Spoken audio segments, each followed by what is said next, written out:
नहमदुहु व नसल्ली अला रसूलिहिल करीम अम्मा बाद फ़अऊज़ु बिल्लाहि मिनश शैतानिर रजीम बिस्मिल्लाहिर रहमानिर रहीम कुल्लु नफ्सिन ज़ाइक़तुल मौत सदक़ल्लाहुल मौलानाल अज़ीम व सदक़ रसूलुहुन नबियुल अमीनुल करीम व नहनु अला ज़ालिका लमिनश शाहिदीन वश्शाकिरीन वल हामिदीन वल्हम्दुलिल्लाहि रब्बिल आलमीन।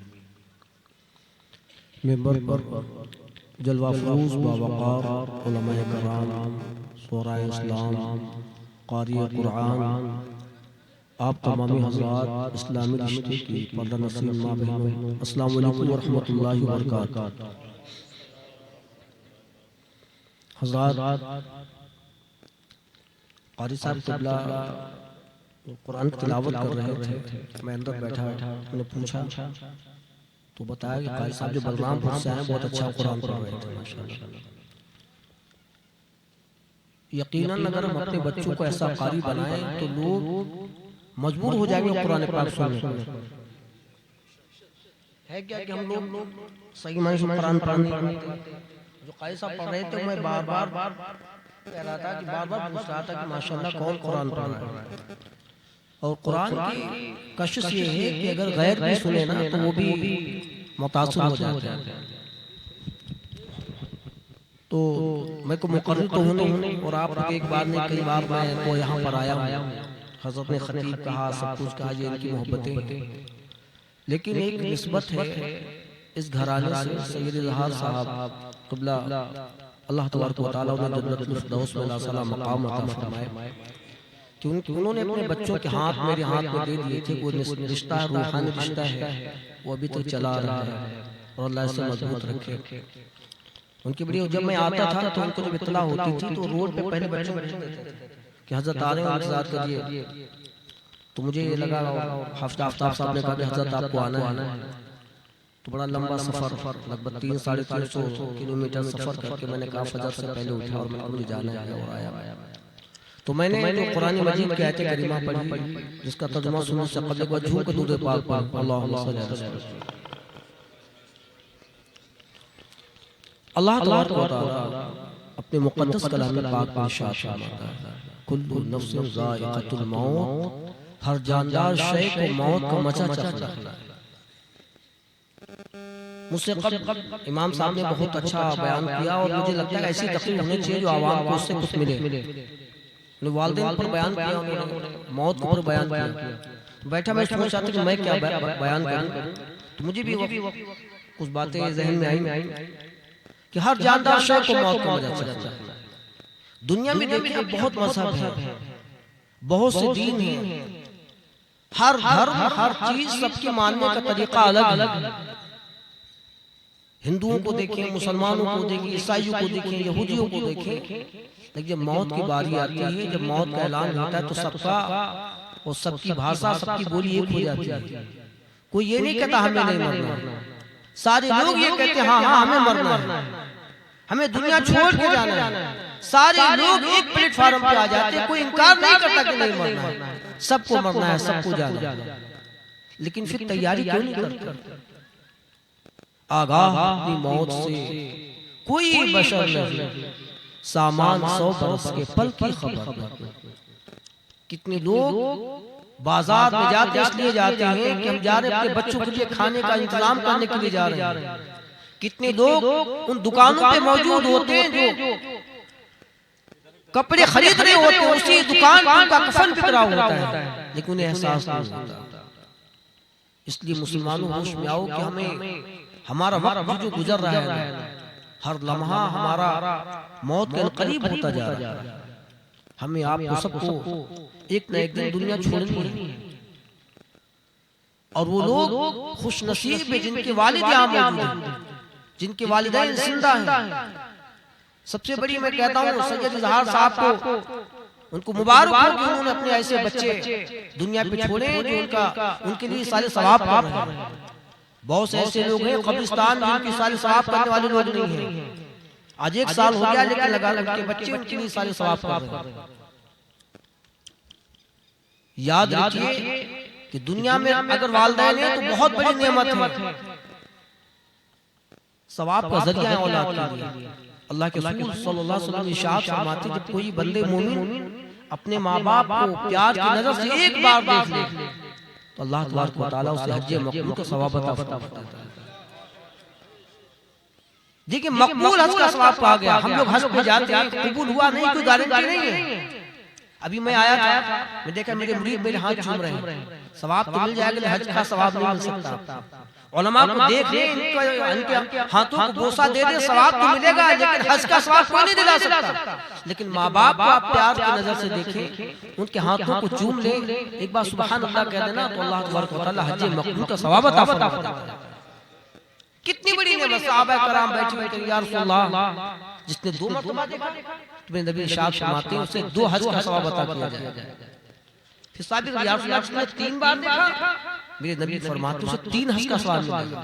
बात बढ़ती 10 बार 20 बार 50 बार। या रसूलल्लाह जिसने 50, मेरे नबी इरशाद फरमाते हैं कोई बंदे मोमिन अपने दिन भर में अपने माँ बाप को अगर 100 मरतबा भी देखता है तो अल्लाह उसे 100 हज मकबूल का सवाब अता फरमाता है। दिन भर आप दोस्तों से आई लव यू का जिक्र करते हैं, अपने फ्रेंड से आई लव यू बोलते हैं, कि माँ से बोल के देखे बाप से बोले ना तो अल्लाह हज मकबूल का सवाब अता फरमा देता है। एक साहब खड़े या रसूलल्लाह फिदा करूं मेरे माँ बाप आपके कदमों पर कुर्बान हो जाए, मेरे माँ बाप दुनिया में नहीं है, मैं क्या करूं? तो मेरे नबी इरशाद फरमाते हैं अगर तुम्हारे माँ बाप दुनिया में नहीं है तो जाओ कब्र की ज़ियारत किया करो, उन्हें सारे सवाब किया करो, अल्लाह तुम्हें हज मकबूल का सवाब अता फरमाएगा। कहने लगे या रसूलल्लाह मुझे नहीं पता मेरे माँ बाप की कब्र कहाँ पर है, मुझे ये याद नहीं है, मैंने बचपन में इंतकाल कर गए मेरे माँ बाप, मुझे नहीं मालूम कहाँ दफन है मेरे माँ बाप। तो मेरे मुस्तफा इरशाद फरमाते हैं अगर तुम्हें ये नहीं पता तो कब्रिस्तान के किसी कोने पे खड़े हो जाओ और उनके लिए सारे सवाब पर दुआ करो, अल्लाह तुम्हें हज मकबूल का सवाब अता फरमाएगा। साहबी कहने के या रसूलल्लाह मुझे तो ये भी नहीं पता कि मेरे माँ बाप किस कब्रिस्तान में दफन है।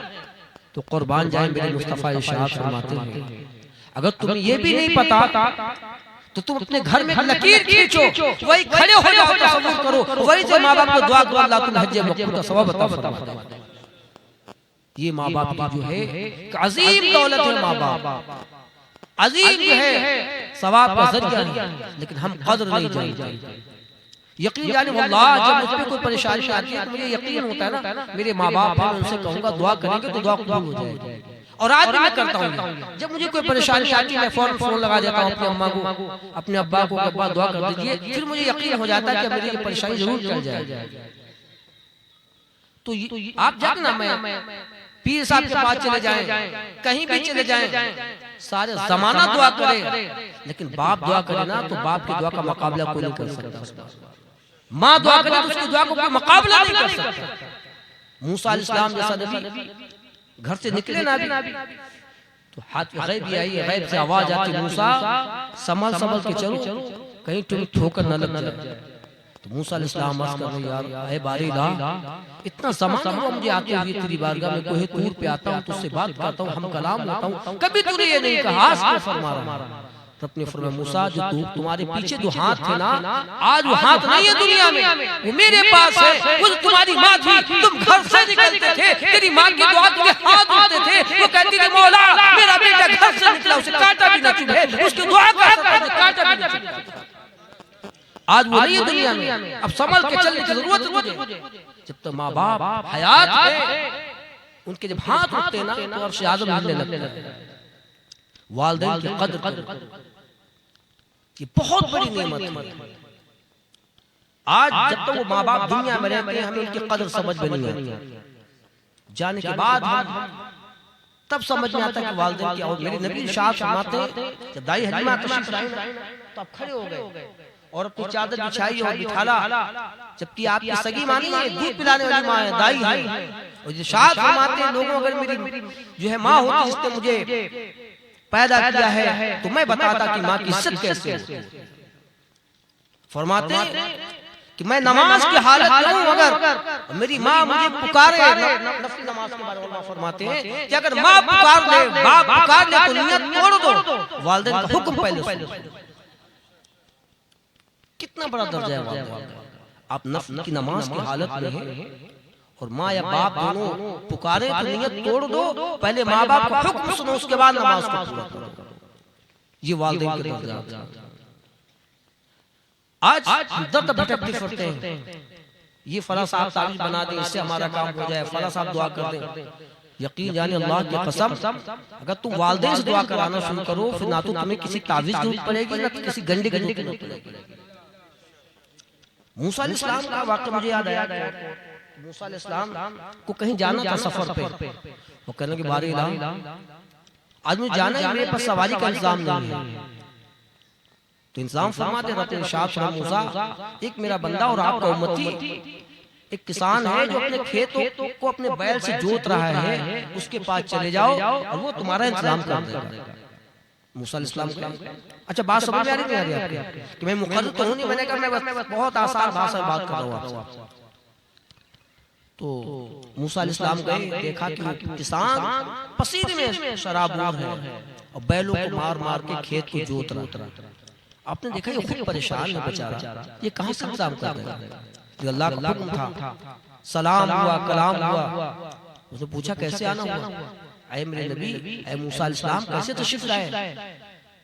कहा अल्लाह का हुक्म है कि मैं तुम्हारे पास आऊं, मुझे कहीं जाना है किसी शहर में, मेरे पास सवारी नहीं, उसका इंतजाम कर दो। उसने कहा थोड़ा सा इतना ही बड़ा काम था बस। उन्हें इशारा किया आसमान की जानिब, एक बादल का टुकड़ा आ गया और कहा मूसा अलैहिस्सलाम आप इसमें बैठ लो, जहां चाहो चले जाओ। देखिए आप, एक किसान है, खेतों को जोत रहा है, और मूसा अलैहिस्सलाम अल्लाह के नबी, अल्लाह के कलीम जो अल्लाह से बातें कर रहे हैं, हम कलाम हो रहे हैं, उस किसान बंदे से कहते हैं मेरा इंतजाम करो सवारी का। और उसने इशारा किया, फौरन बादल का टुकड़ा आ गया और कहा इसमें बैठो, जहां चाहो चले जाओ। मूसा अलैहिस्सलाम दंग रह गई, बारेला मैं तो तेरा कलीम, मैं तेरा पैगंबर, ये करामत मेरे अंदर क्यों नहीं है, ये मौजज़ा मेरे अंदर क्यों नहीं है? इसके अंदर कौन सी खूबी है, इसके अंदर कौन सी वजह है जो तूने इतनी बड़ी करामत इसको अता फरमा दी? तो कुर्बान जाए रबी शाह फरमाता मूसा मेरी सी बंदे से पूछो, ये तुम्हें पता है? आपने पूछा है मेरी उम्मती, तू मेरा उम्मती, मैं तेरा नबी, तेरे अंदर ये करामत कैसे पैदा हो गई? तो वो कहता है मूसा कलीम मेरे पास कोई अमल नहीं है, लेकिन मैं अपनी माँ का फर्मा बरदार।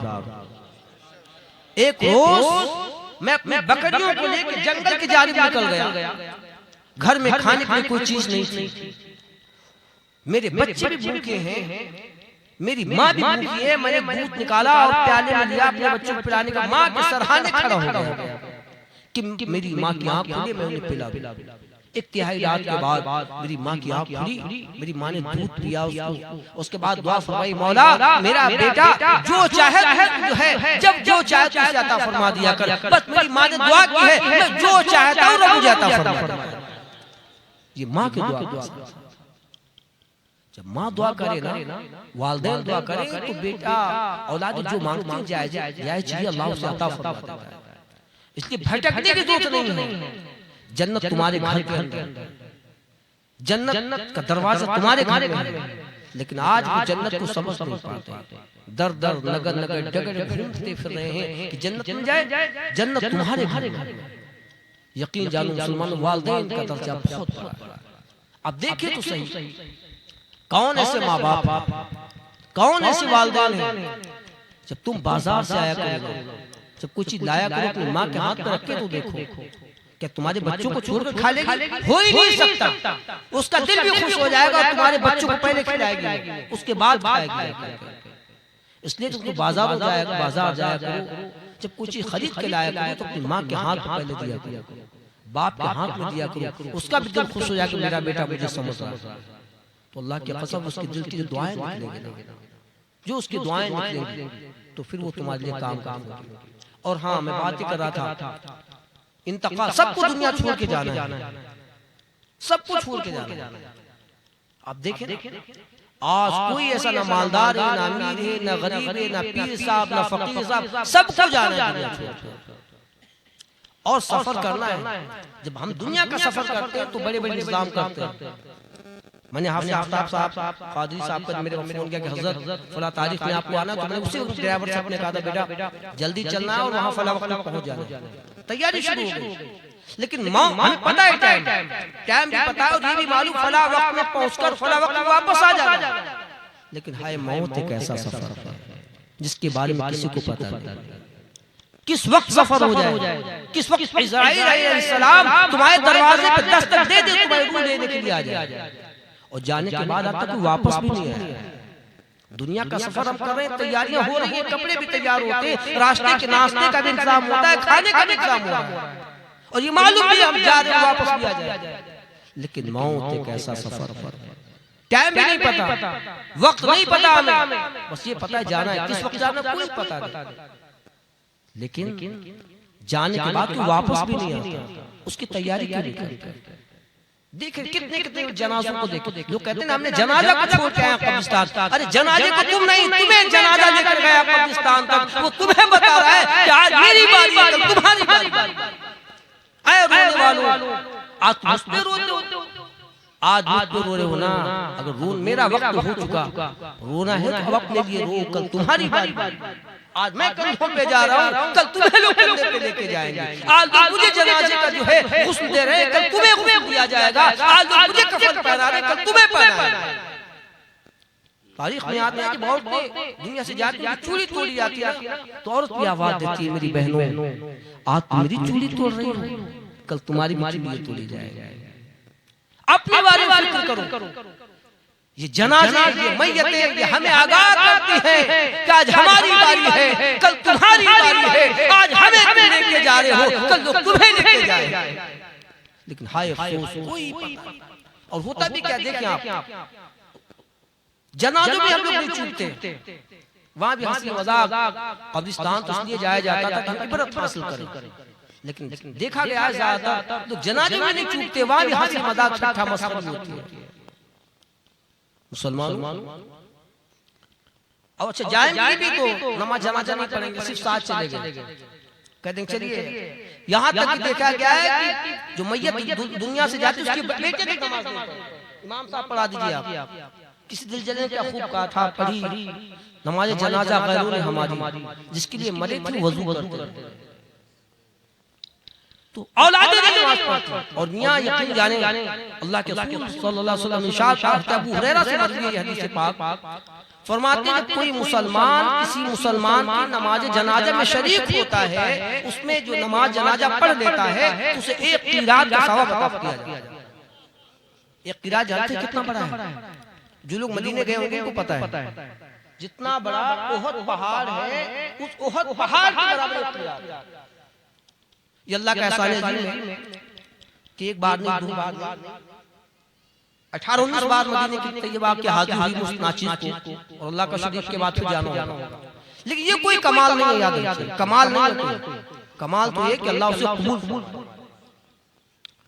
तो एक क़िरात का फरमाते हैं अबू हुरैरा, जिसने किसी मुसलमान की मिट्टी भी दी तो उसे एक क़िरात का और सवाब अता किया जाता है। ये दो क़िरात का उहद पहाड़ इतना बड़ा है, पूरे मदीने को ढके हुए है, इतना बड़ा सवाब। लेकिन होता है कि नहीं पढ़ो। और देखिए आप, मैंने सैयद साहब का जनाजा भी देखा होगा आप लोगों ने। हाफिज आफ्ताब कितने मालदार सही, सद्दाम कादिर कितने मालदार सही, लेकिन जनाजा जाता है किसी मालदार का देखें तो आज उसके नौकर नहीं होते वहां पर। आज नौकर काम नहीं आते, खादिम काम नहीं आते।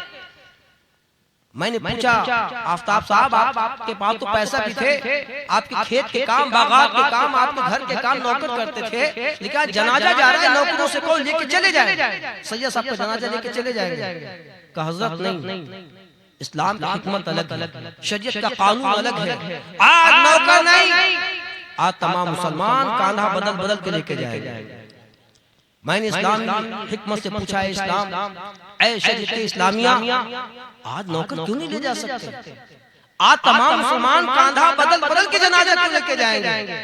तो कुर्बान जाएं।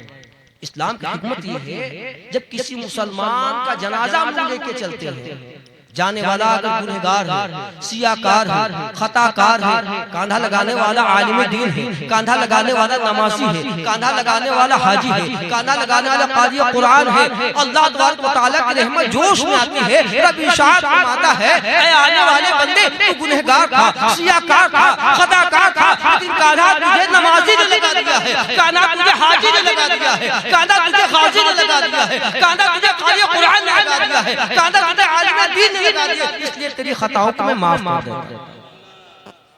इसलिए कांधा बदल के चल रहा है। आलिम दीन लगाए, नमाजी, हाजी, सारे लोग कांधा लगाते, इसलिए अल्लाह की रहमत जोश में आती है। और अब फरमाता है, आने वाले को गुनहगार था, लेकिन कांधा जिसने लगाया वो जन्नती था, उसके सदक़े में तेरे खता को माफ। और अगर जाने वाला जन्नती, जाने वाला निकुकार, कांधा लगाने वाले हम जैसे गुनहगार हैं, सियाकार हैं, रब इरशाद फरमाता है, ऐ मेरे बंदे, अब मैं तेरी खताओं को माफ करता हूँ। तूने मेरे जन्नती बंदे को कांधा लगा दिया है, इसलिए मैं तेरी खताओं को माफ करता हूं। इसलिए कांधा भी लगाया। ये इस्लाम का 2-3 मिनट और मेरे पास पूरा करो, क्योंकि उसके बाद 4:30 पे अज़ान होगी, फातिहा का जब तक हो जाए। खुरासान की जमीन, खुरासान की जमीन पर एक कफन चोर है, बस आखिरी बात, उसका काम यही था, दिन भर वो तलाश करता था शहर में कौन मुर्दा खत्म हो गया, और रात में जाकर कब्र खोदना, कफन निकालना, फिर बाजार फरोख्त कर देना। अब गौर करो मुसलमान, एक बड़ी बी का इंतकाल हुआ, रात को पहुंचा उसने कफन चुराने के लिए, कब्र के तख्ते हटाए, मिट्टी हटाई और हाथ डाला, अंदर से आवाज आई कब्र से, है जन्नती भाई, तुम अपनी जन्नती बहन को नंगा न करो। वो देखा कि आवाज कहां से, फिर उसने जब देखा, फिर उसने हाथ डालना चाहा, फिर एक आवाज आई गैब से, है जन्नती भाई, अपनी जन्नती बहन को नंगा न करो। उसने फिर देखा कि शायद मैं, और फिर सोचा मैं जन्नती कैसे हो सकता हूँ, मैं तो पूरी लाइफ, पूरी जिंदगी मुर्दों को नंगा करता हूँ, उनके कपड़े बेचता हूँ, मैं जन्नती हो कैसे सकता हूँ। उसने फिर दोबारा हाथ डालना चाहा, कफन को हाथ लगाया था, उसने कहा, ए जन्नती भाई, तुझे अल्लाह रसूल का वास्ता अपनी बहन को नंगा न कर, शर्मिंदा न कर। उसने कहा, बहन ये तो बता, मैंने पूरी जिंदगी जो है मुर्दों के कफन चुराए हैं, उनको बेचे हैं, मैं जन्नती कैसे हो। तो आवाज आती, मेरे भाई तू पहले गुनहगार था, सियाकार था, खताकार था, कुछ भी था, लेकिन तू मेरी नमाज जनाजा में शरीक था। जब मैं रूह अल्लाह की बारगाह में पहुंची, मैं रब ने पूछा, ऐ मेरी बंदी, मैं तुझसे राजी हूं, बता तू क्या चाहती है। मैंने कहा, मौला इतने लोग मेरी नमाज जनाजा में शरीक थे, तू जन्नती बना। इतना सुनना तो बेहोश हुआ, तौबा कर ली। तारीख में आता वो बंदा अल्लाह इतना तौबा का ताइब होने के बाद अल्लाह के नेककार बंदा बन गया और अल्लाह का वली बन जाता है। इसलिए मुसलमानों, नमाज जनाजा में शरीक हुआ, अपने वालिदैन की फरमा बरदारी, नगर नगर डगर डगर अभी भागने मत भागिए। अगर तुम्हारे वालिदैन उनको पकड़ लो, उन्हीं की खिदमत करो। याद रखिएगा, मेरी मुरीद है, एक बात ये हमारी खानका का पैगाम है, बरकाती खानका का, अपने बच्चों को पढ़ाएं, आधी रोटी खाएं और बच्चों को पढ़ाएं। दूसरी बात, पीर साहब आए, नजराना देना कोई फर्ज नहीं है, याद रखिए, पीर साहब को नजराना देना कोई फर्ज नहीं है, लेकिन माँ बाप की दवाई के लिए बता देते हो, खिदमत के लिए ये जरूरी है। अगर तुमने माँ बाप की खिदमत नहीं की तो क़यामत में पूछा जाएगा, आपने माँ बाप की खिदमत क्यों नहीं की, उन्हें दवा दी या नहीं दी, उनको लाकर उनको खाने की हाजत कराया नहीं कराया, लेकिन पीर साहब को नहीं दिया तो नहीं पूछा जाएगा। वहाँ ये नहीं पूछा जाएगा पीर साहब को नजराना दिया था नहीं दिया था। इसको याद रखिए। और मियां, आजकल के पीर भी बहुत अजीब गरीब मामला चल रहा है। मुझे अल्लामा इकबाल के दौर में पीर साहब थे, अल्लामा इकबाल मिलने के लिए पहुंच गए। पीर साहब क्या बैठे रहे, मुरीद आया, कहने लगा, हज़रत मुझ पे 100 रुपए का कर्ज है, दुआ फरमा दो, कोई तावीज बना दो। तो आपने कोई तावीज बनाया, दुआ करने के जाओ। जो मुरीद चला तो 10 रुपए निकाले और नजराना दे दिया, पीर साहब ने जी भी लिया। और लेने के बाद अल्लामा इकबाल बहुत हंसे। जब भीड़ कम हो गई तो पीर साहब ने कहा, अल्लामा बड़े हंस रहे थे, क्या बात है। कहा, हज़रत तुम्हारी दुआ उल्टी चल रही है। जब आया था ना 100 का कर्ज था, 110 का तो बन गया। तो पीरों को भी समझना चाहिए, जब मेरा मुरीद कमजोर है, तो उसका नजारा नहीं लेना चाहिए, कम से कम वहां तक रहे। और अगर वाकई मालदार है तो जायज ले सकते हैं, लेकिन अगर आप पहले तो हमारी जो खानका का पैगाम है, मैंने देखा महारा मुताद जाइए, आप लोग गए होंगे, हमने देखा मुरीदों को हमारे सरकार खूब नजारा देते हैं आप।